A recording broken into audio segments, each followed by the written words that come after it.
the end result of food, drinks, medicines, or drugs that we take, poisons, etc. Each of these components, each of these substances ends up where? Ends up, the end result of food, drinks, medicines, drugs, poisons, etc. end up where? In blood. They all end up in blood. So, of course, when we say food, all the categories of food that we take, at least a sample, at least traces must end up in blood. Drinks, they must end up in blood. From water, even medicines, they must end up in blood. Drugs, whether it is cocaine, whether it is marijuana or cannabis, everything ends up in blood. Then poisons, everything that is in that category, at least you have to find a sample.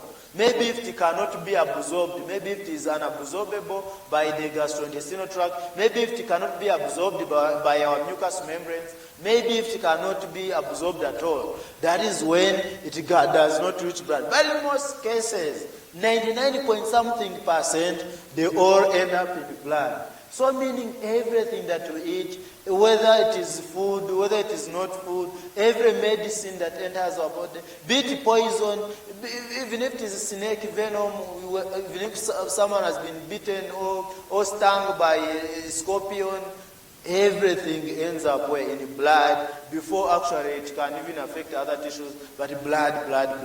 Meaning that blood is life. Everything that enters our body is represented in blood. Indeed, this means that blood is life. Now,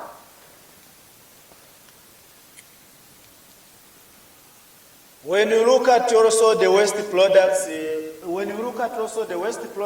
that are released or produced by our own body cells and tissues, still they end up where? They end up in our own blood. So when you look at still the end result of the waste products,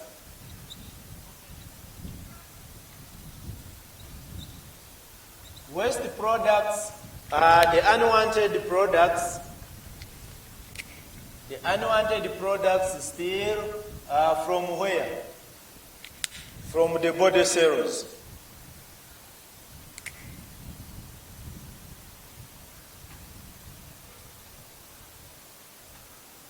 From the body cells.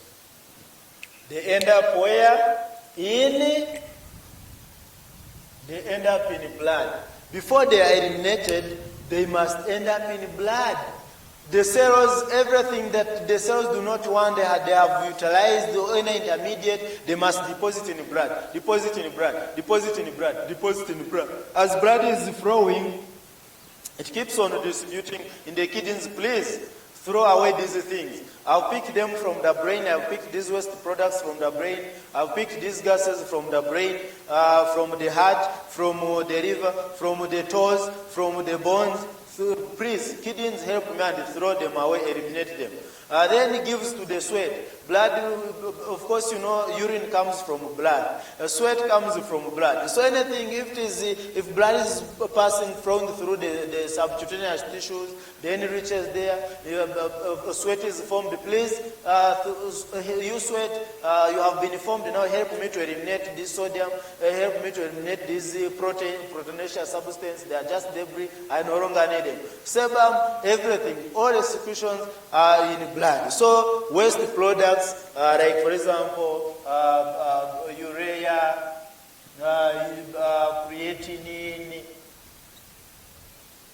creatinine, cellular debris,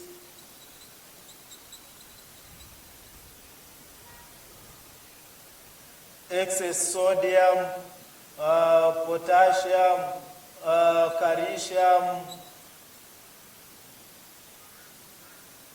uric acid,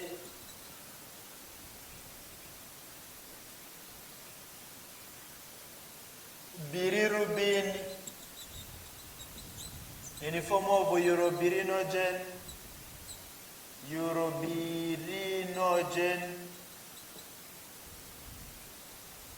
all these etc. So all these are examples of waste products. So even waste products, if you need them, you do what? You look for. You have to analyze them in blood. Well, then what about gases? Gases, e.g., carbon dioxide. Gases, e.g., carbon dioxide. Then among here, of course, everything, including, of course, even oxygen. I forgot to add on oxygen. Everything is presented in blood, whether bad, whether unwanted waste products that are in the process or that are in transit, that are in the process of being eliminated from the body, you'll find them in blood.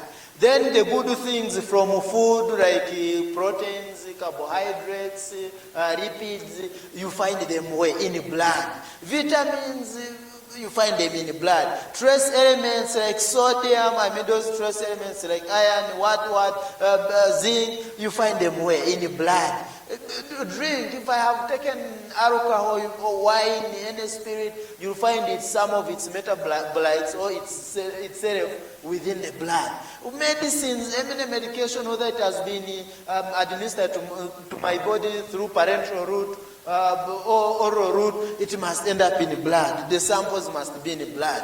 You find that in addition to all the other things, we find also things that are innate, that are always in blood. Like, for example, proteins like albumin, others like fibrinogen, complement proteins, all those are found where? In blood. Then, if you are diagnosing diseases, this shows us again that furthermore, if we are making diagnoses of disease, if we are diagnosing diseases, making diagnoses, we make sure that we look for blood.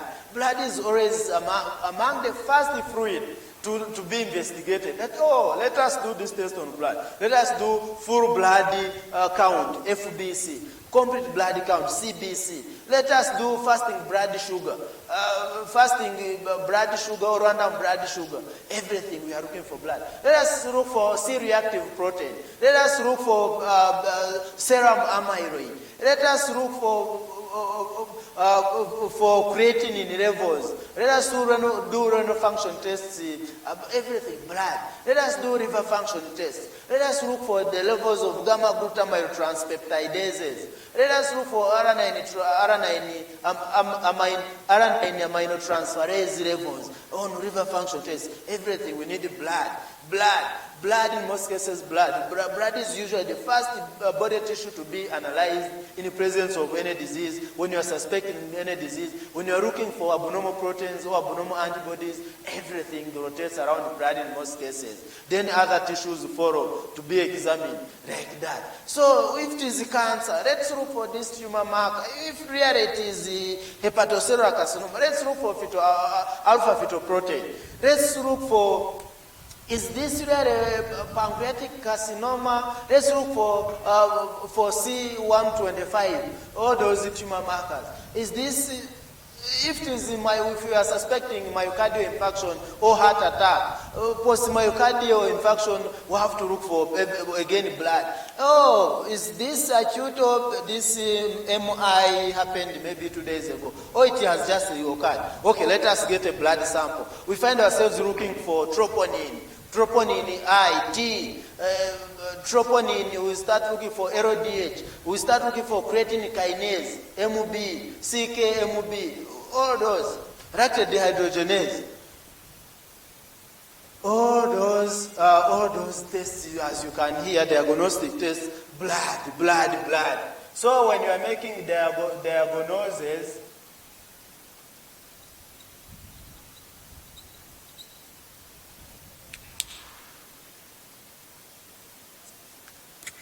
such as CBC, that is complete blood count, or full blood count, then fasting blood glucose, random blood glucose or sugar, RBS. When you are testing for malaria, why am I forgetting malaria anyway? Our commonest, it is a disease, but our commonest friend in the tropics, in our equatorial regions. So you see, when you are doing blood smear, to look for malaria parasites, so everything rotates about blood. So blood. So this shows us that blood is life. It is always among the first tissue to be body tissue to be tested as we are looking for diseases. When you are looking for hormones, maybe someone has infertility. We look for the hormone levels in obstetrics and gynecology. Hormonal levels. Maybe she's producing breast milk when she's not even pregnant.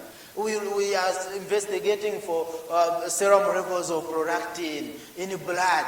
Everything, blood. Surely, we don't need to argue any further that blood is not life. Indeed, blood is life. When we lose blood, life is lost. When someone is involved in road traffic accident and he or she overbleeds before maybe reaching the hospital, life is lost. Even if everything is okay, as long as a lot of blood has been lost, tissues fail to get nutrients, they fail to get oxygen, tissues fail to eliminate, the body fails to eliminate waste products because blood is insufficient. Blood that has been lost through hemorrhage, through excessive bleeding. Eventually, life is lost. Then if it is cancer or any tumor, any malignancy that is destroying the bone marrow, the red bone marrow, where blood comes from, it still happens. With the time, life is lost. So everything rotates about blood.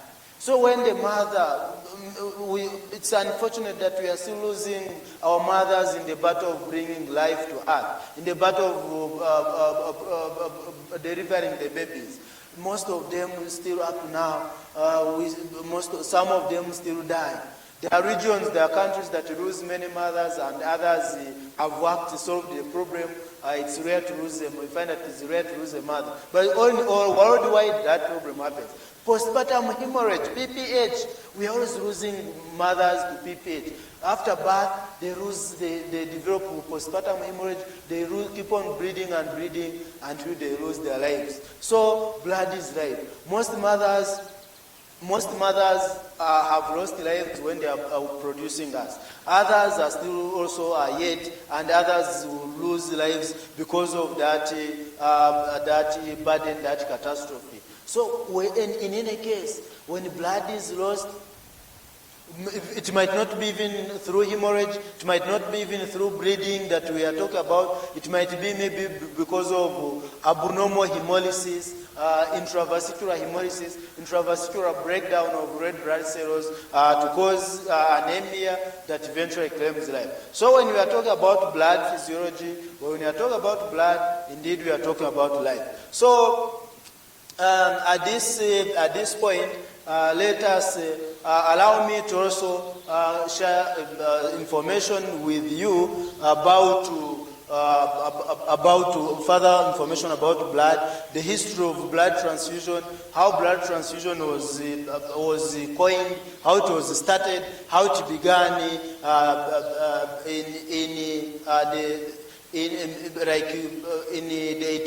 the 16th, 17th, and the 18th centuries. So, before we go far, we need to first appreciate the founding fathers of science of blood transfusion.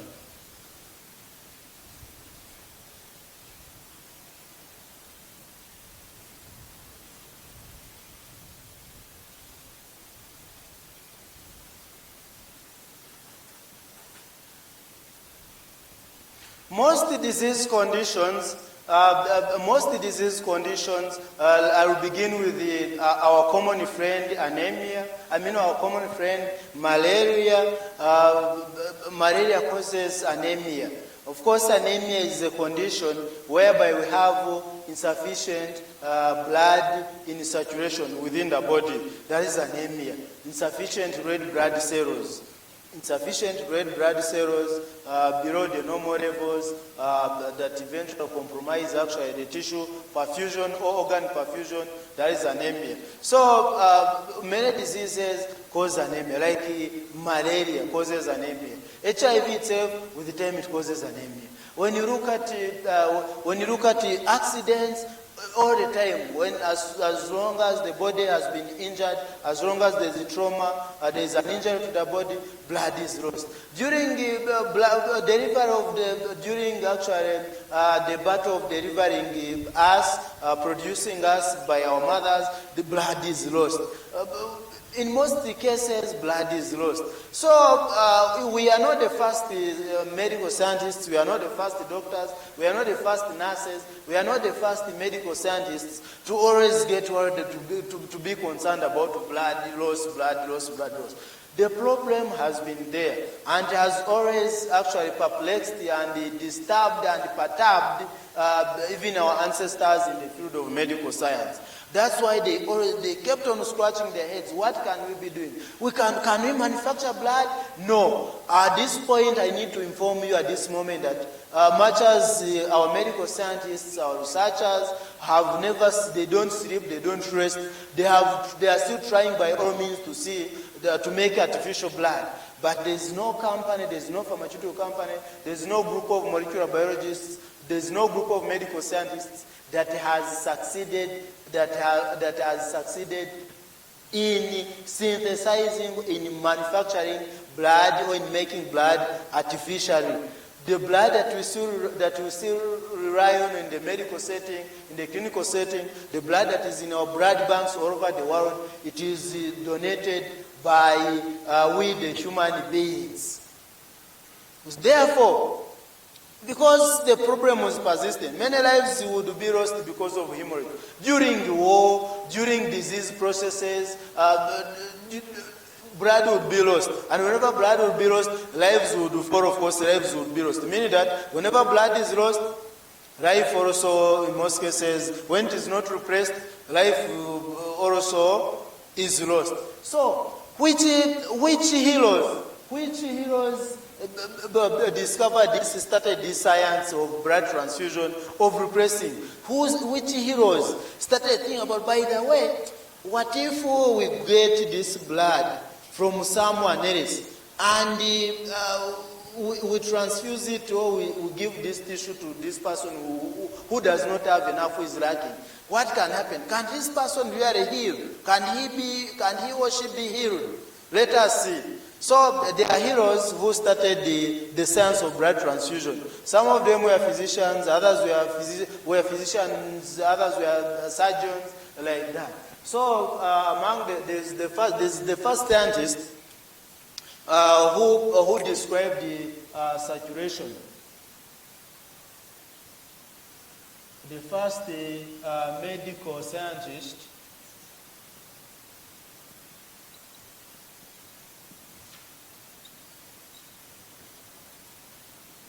who pioneered the science of blood saturation.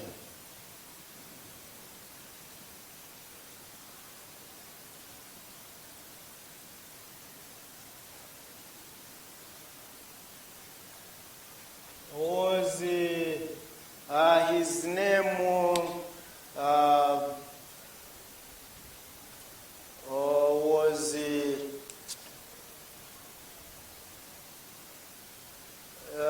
William Harvey, was a British.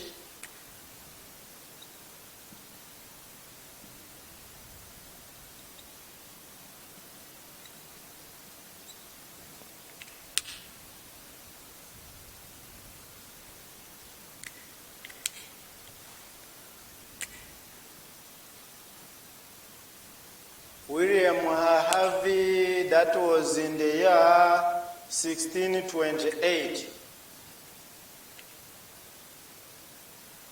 In 1628.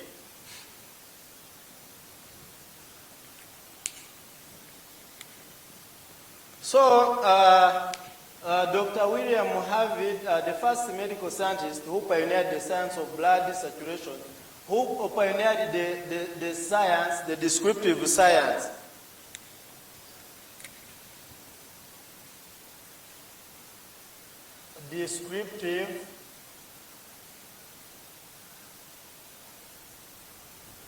The first medical scientist who pioneered the descriptive science of blood circulation was Dr. William Harvey in the year 1628. This was in the early 17th century, as you can see. Actually, at one of the universities in the UK, I think it is called the Queen Mary University of London, there's an institute that was named after this great hero, it is called the William Harvey Research Institute.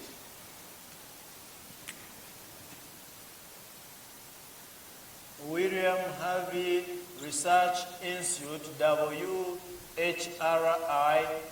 at Queen Mary University of London. So, William Harvey Research Institute, it is an institute of Queen Mary University of London. It was named after this great hero who first described the science of blood circulation in our bodies. He first actually found out that, so it's the heart that acts as the pump. So as it is pumping, it enables blood to move through small pipes. Those small pipes, we call them the blood vessels, the arteries and the veins, capillaries. So he said that, as the heart is pumping, at each and every heartbeat, it keeps on pumping, it acts as a pump to push blood to various organs of the body. Then through the blood vessels, through the small pipes that are called the arteries. Then when it is coming back, it comes back through the bigger pipes, the pipes that are slightly bigger in size, called the veins. Then he said, then later on he found out that, so it is at the capillary level where blood keeps on actually releasing important gases like oxygen, nutrients like glucose, carbohydrates, proteins and amino acids to the cells for use. And also accepting and also exchanging again waste products from the cells through the interstitial fluid again into blood. So he said, so this is how saturation begins. So this is how blood flows within our bodies. And eventually, he was able to describe, he was able to be recognized for his great work that he had discovered, for the great discovery. So William Harvey was the first, was the pioneer, was the first medical scientist to describe the science of blood circulation in our closed circulatory circuit in the year 1628, which was early 17th century. So up to now, when you go to Queen Mary University of London, this hero was honored by naming this institute after him, William Harvey Research Institute. So then others, as the time went on, other scientists emerged, and the one who first carried out the first human blood transfusion, getting blood from one person and giving it to the other, to the other who was sick, was the first doctor, the first surgeon called Dr. Philsingh.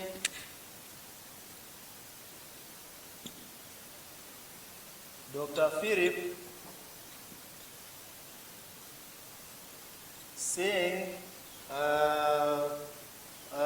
Physique.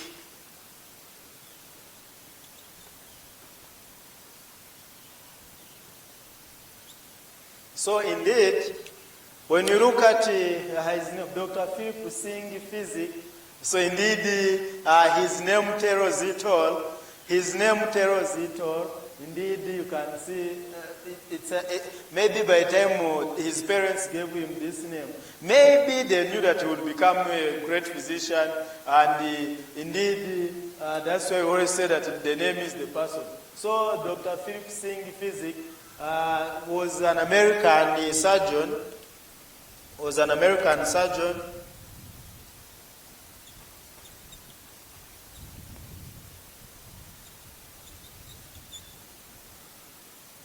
Who carried out the first human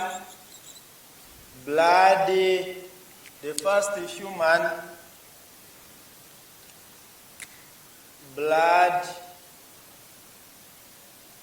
transfusion. So the first human blood transfusion in the year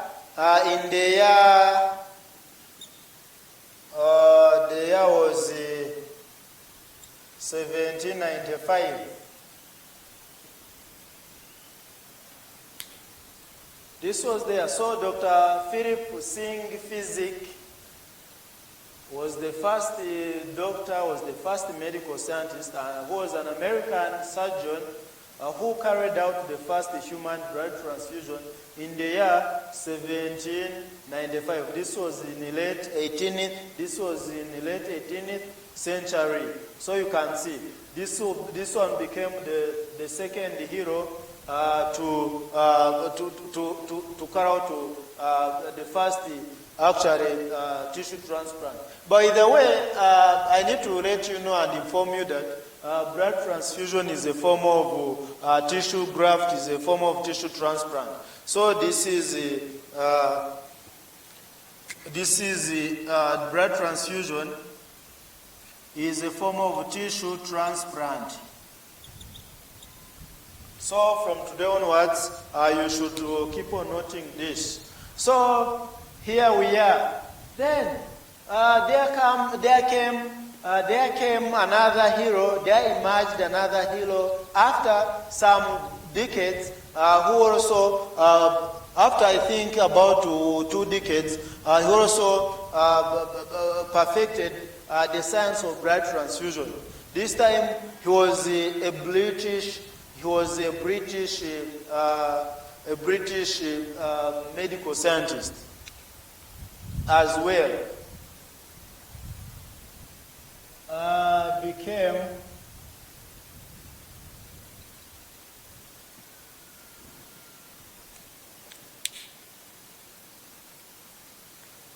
Became the third hero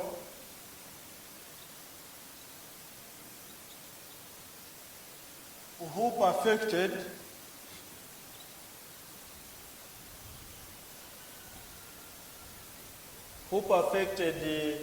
the science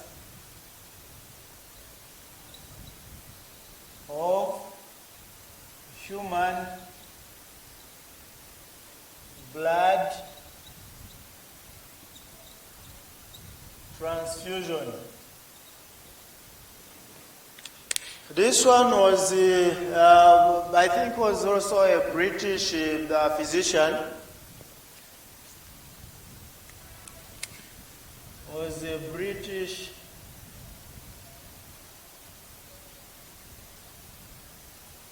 physician.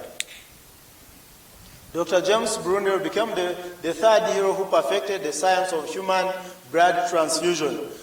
This in the year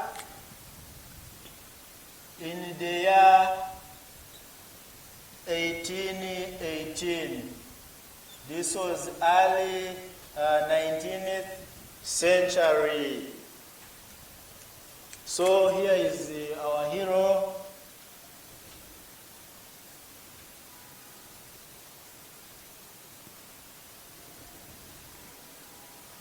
So it is actually, I feel cheated when I describe, or when I share, when I discuss a topic or a chapter in any discipline without appreciating the history, how it came about. It's always good. It's always good to explain, to share information from the first principles, basing on the historical perspective, basing on the historical view. So it enables us, the moment we started, we describe or discuss a practice, how it began, from the historical perspective, how it kept on actually evolving and developing and being modified like that, we end up actually appreciating, we end up actually putting each and everything in our long-term actual memories, within the hippocampi. We store there the information for a long period of time without forgetting. Even in the near future, it becomes much easier to retrieve that information when we cover our information, when we start from the first principles, when we start from the historical perspective. For example, we have shared a lot of examples basing on the Latin language, how medical terminologies come about, most of them, basing on the Greek language, like that. So here we can see how the science about blood kept on growing and evolving and emerging. Then, in 1932, following, of course, these are not the only scientists. I need to let you know that these are not the only scientists. These are not the only heroes who participated, who discovered, who pioneered the science of and the evolution of human blood transfusion. There are so many others. There are those who first described the blood groups, the science of blood groups, the blood group antigens that are found within the red cell membranes. The others described the rhesus factor, like we shall know. Others discovered a lot of things about blood. So these are not the only three. They are not. This is just a sample of them. This is just a sample of them. But I have to recognize them because I put them in the category of the grandfathers of blood physiology, the grandfathers of hematology as a discipline. So in 1818, then following the knowledge, following the discovery of the knowledge, then blood banks came into existence. Blood banks.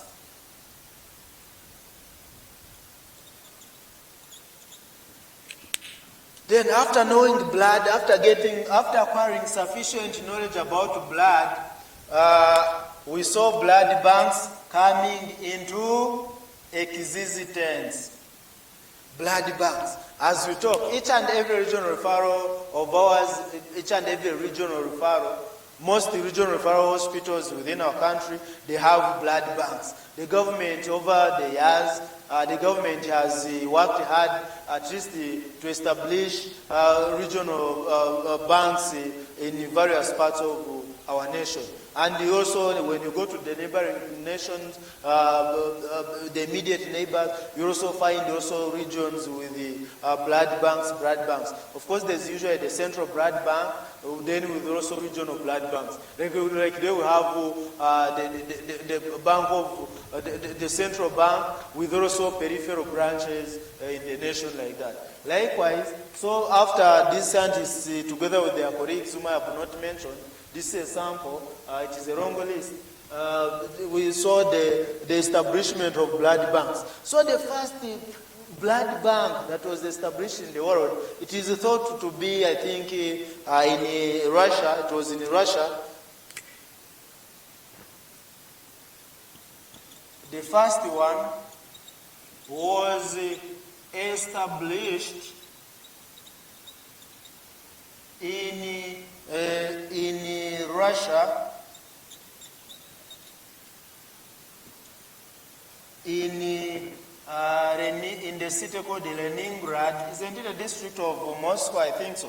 I think Leningrad, if I'm not mistaken, Leningrad is, it must be one of the districts or the divisions of Moscow city.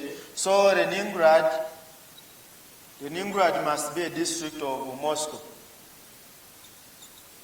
Leningrad in 1932. By the way, in 1932, a lot of inventions in medicine, pertaining medicine, were discovered.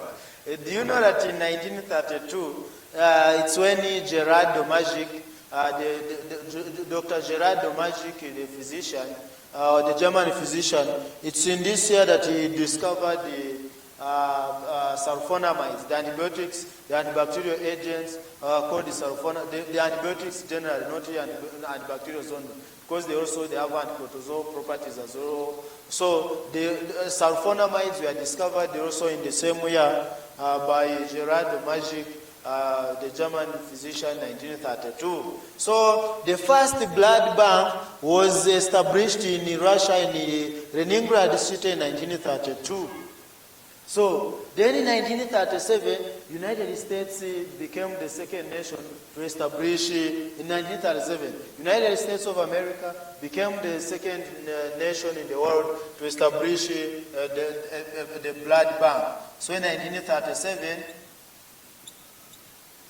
the United States of America established also their blood bank. So they became the second nation in the world to establish a blood bank.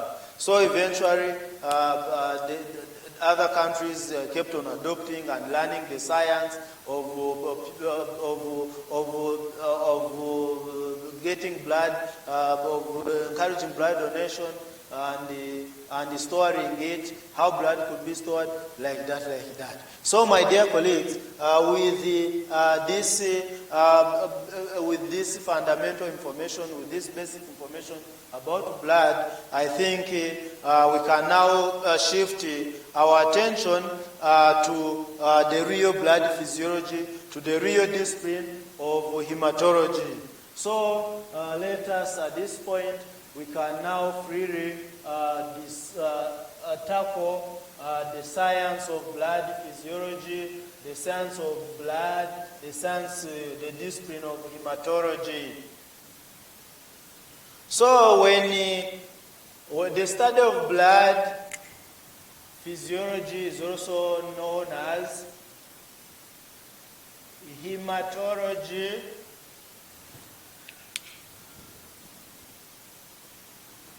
Is also known as hematology.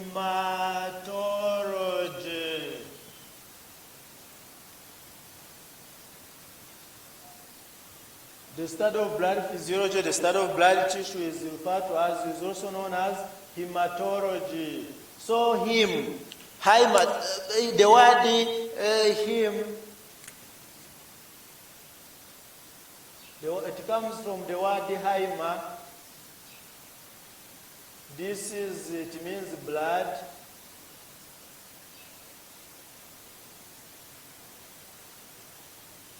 In Greek, I think. Not in Latin, because Latin blood means sanguine.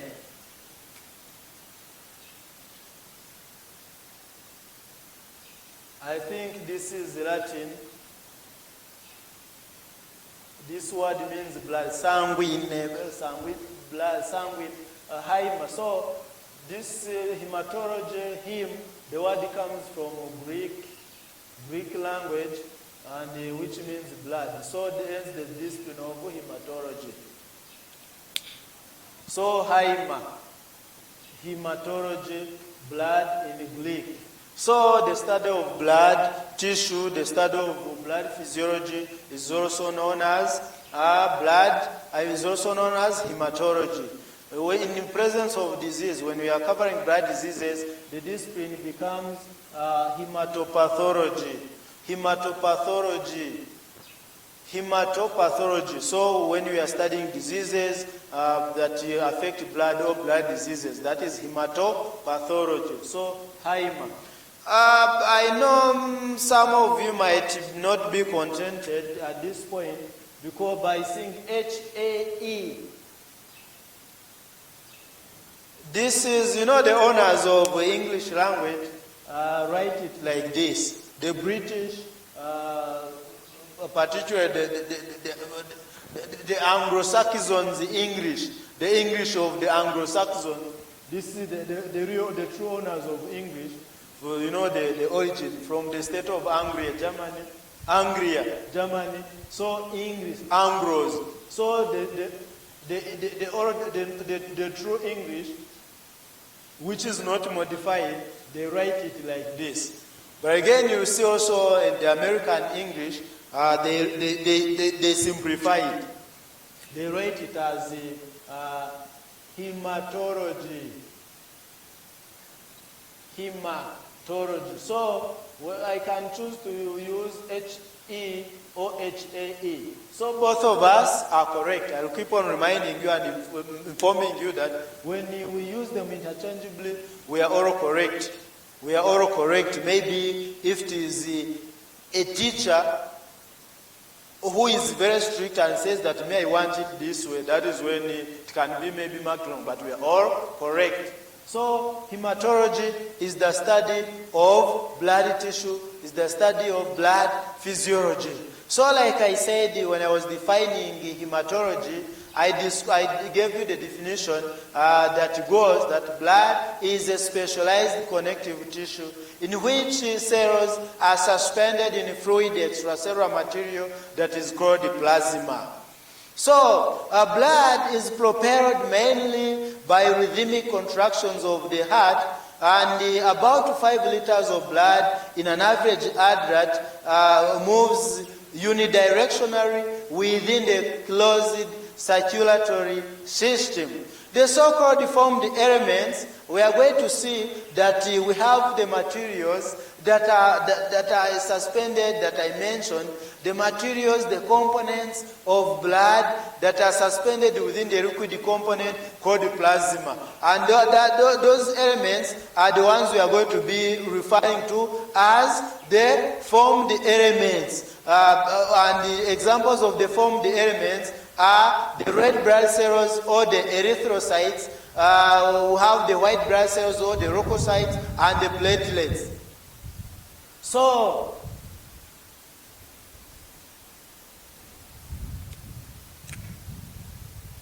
our blood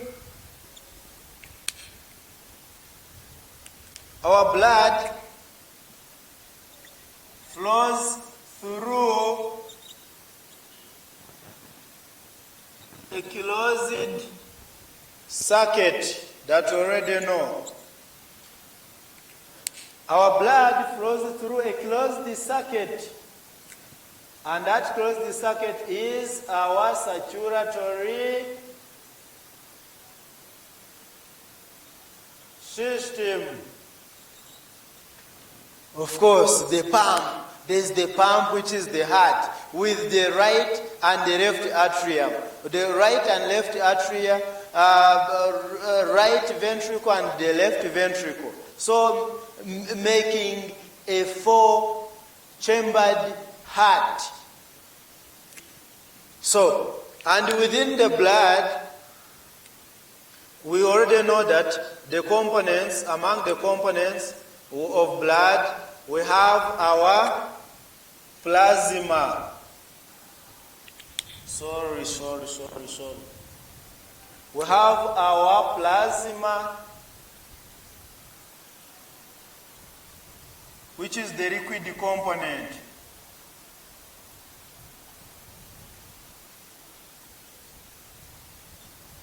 Then, within the plasma, we have the formed elements. The formed elements. These formed elements include the red blood cells,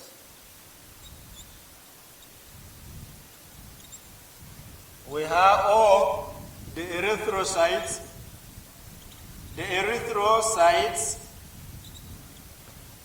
we have the white blood cells or the white blood cells are also referred to as the leukocytes. So the leukocytes are the white blood cells, leuco white. So white blood cells or the leukocytes, and the formed element number 3 is or are the platelets, or also known as the thrombocytes. So when we say collectively, red blood cells or the erythrocytes, white blood cells or the leukocytes, and the platelets or the thrombocytes are referred to as the formed elements. So at this point, let us proceed and appreciate further and further.